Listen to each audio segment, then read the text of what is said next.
Hi guys, it's Sam here with Bargain Hunting Blonde, and today I am bringing to you part 3 of my March Madness reveal series. So if you guys have not seen part 1 and part 2, I'll link them down below, but basically I have a bunch of bags that, and not by a bunch I mean 4. I have a bunch of bags that you guys have not seen before on YouTube, so they're kind of like YouTube reveals. Some of them are actual reveals, some of them are not. And you know, actual unboxings, and again, some of them are not.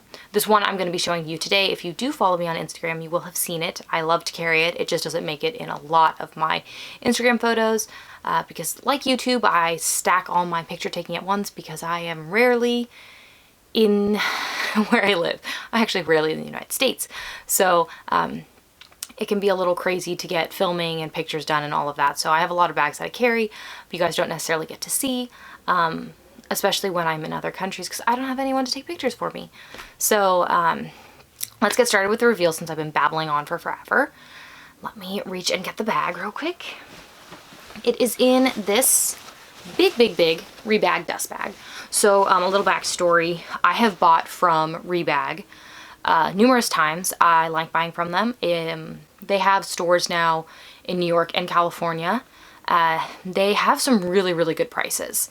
It can definitely be hit or miss, but they have these great 10% off sales and it applies to everything. So saving 10% off is basically covering the cost of tax for me, which is nice because it's kind of like I didn't pay tax.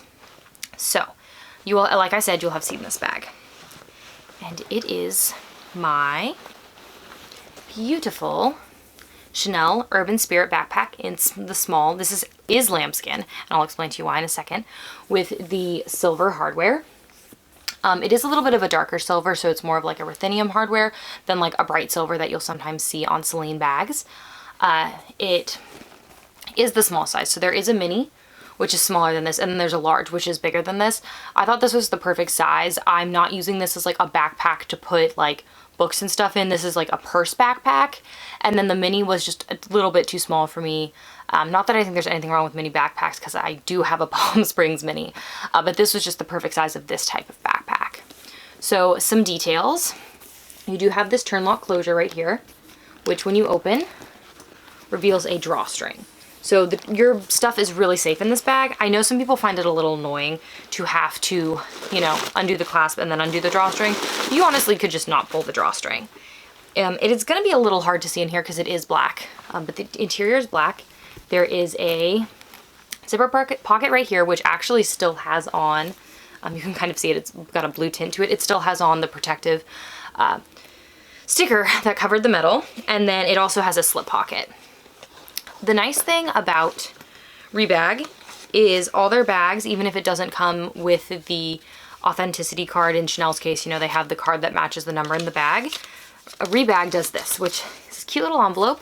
And in here, they have an authentication service that then gives the bag its Rebag ID. It gives it the serial number actually on the bag, the brand, and then the model, which I think is really cool and kind of gives you peace of mind if you were going to resell it. You could give it to a reseller and be like, it has been authenticated, or not a reseller. You could give it to another person and be like, it has been authenticated. Here's, you know, the information about it being authentic, etc., etc. So I think that's a really nice thing that they do. And not every brand does that. Like when you buy something from Fashion File, it's authentic, but they don't put any sort of card or anything like that in there. I do keep this bag stuffed, and I do have a bag organizer coming for it. I think, that's after using it for a bit, I've decided that it needs a bag organizer. Closing it up. You do have the ability with this to carry it. Oop, not closed. Gotta close it so I can carry it. You do have the ability to carry it by this little top, which is great because you can put it on your wrist, you can carry it like this. It allows the backpack to be a little more versatile than just the backpack straps. On this, you do have the 2 nice leather backpack straps, which I know with a lot of people with Chanel backpacks, they're a little worried about this chain strap because it's not always the most comfortable. And it does have a back slip pocket right here, the little Mona Lisa pocket. Never ever use that pocket, but it is there. And as you know, I love back pockets, so that was definitely a plus for me. Why I decided to go with lambskin. 1, the price on this bag was very good. Compared to how much a Chanel Urban Spirit in the small cost, I believe they're either $4,100, $4,600. They're expensive. It's a backpack. That's a lot of money for a backpack. Two, I love Chanel lambskin. I find it way more durable than people think. I find it so luxurious. If I'm spending that price at Chanel, I want a bag that feels luxurious. I think some of their calfskins do feel luxurious, and I know this bag does come in calfskin, but I'm just really not the biggest fan of caviar. I just don't find it to feel luxurious. That's why I don't like Prada Saffiano. I don't love the really textured leather from Saint Laurent. I just don't feel that it has this like buttery softness that this bag has. This bag feels amazing, and I will admit I do smell my handbags because I love the smell of leather, and it also smells amazing. So this bag I've had for a while. I love it. Again, I don't use it as like a traditional backpack. I use it as a purse backpack. I decided to go with the silver hardware as I feel like it's a little less formal than the gold, but the black and the gold is beautiful. And I was really eyeing the red backpack, but backpacks do rub up a lot on what you're wearing, and it does worry me a little bit that with like a jean jacket and a red bag, especially because I love lambskin, that you would have some color transfer issues. Obviously with this bag, I've had like no color transfer issues. I have barely had, you can see a little bit, but like no creasing issues, and I don't have a bag organizer for it yet, and I've had this bag for a while. Let's see if there's any other.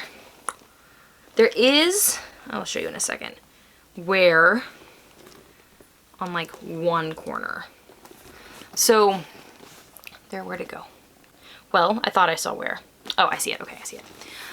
There is wear, and I don't know if you guys are gonna be able to see it, a little bit on this back corner right here. And with lambskin, I will just use Cadillac leather and shoe leather lotion, and the spot will come right out. There's also like, I noticed right here, I think I might have scratched a little bit. I don't know if you guys are gonna be able to see that. See it right there? I will put leather conditioner on that and it'll literally just go away. I could actually probably rub at it with my finger, but I'm not going to at the moment. But really much more durable than people give lambskin credit for. I know people are really afraid of it. If you are afraid of lambskin and you kind of want to try it, go with a dark color. You know, black is really a great color. It's really easy to rub out some sort of scratch or anything like that. I think this is just a great bag. I think it's more of a handbag, purse than a backpack, and that's why I love it.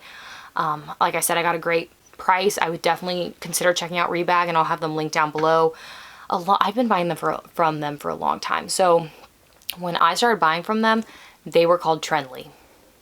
Then I bought from them when they were Rebag with 2 Gs, and now I buy from them when they're just normal Rebag.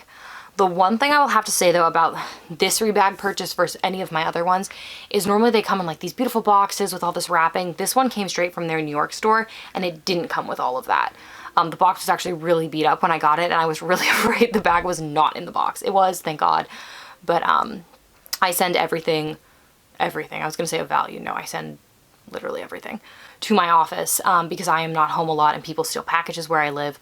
So when the mail delivery guy, who we're good friends because I shop a lot, he came in, he was like, Sam, like, please check this. Like, the box is really damaged. We got it really damaged. Like, I don't know if what you bought is in there. It's really light. And so I checked it and it was in there. But I think we both had like a momentary panic attack. Yeah, I really like this bag. You will have seen it on Instagram, but this is its YouTube reveal. I don't know if I can say much more great things about this bag. I will have to say though, if I had to pay retail for this bag, I don't know if I'd buy it, guys. I mean, especially if retail, I can't remember if retail is $4,100 or $4,600, but it's a lot, and it's gone up a lot since this bag was introduced. And Chanel's got to stop with their price increases. Like, I will only buy brand new Chanel if I'm in France at this point. And even then, it's like, what piece are you buying? Like, a mini rectangular, okay, they're like, you get good savings, that's a pretty good price, but like, Chanel Duville I would also buy. But like, when I start looking at like the classics, like the medium and the jumbo, I just, like, my little eyes are like, this is crazy. Like, at this point, I'm going to go buy, assuming you could just go buy a Birkin or a Kelly, I'm going to go buy a Birkin or a Kelly for the price of this Chanel. And I think Chanel needs to be really careful with that. Of course, there will always be people who still buy it at those prices, and that's why they do it.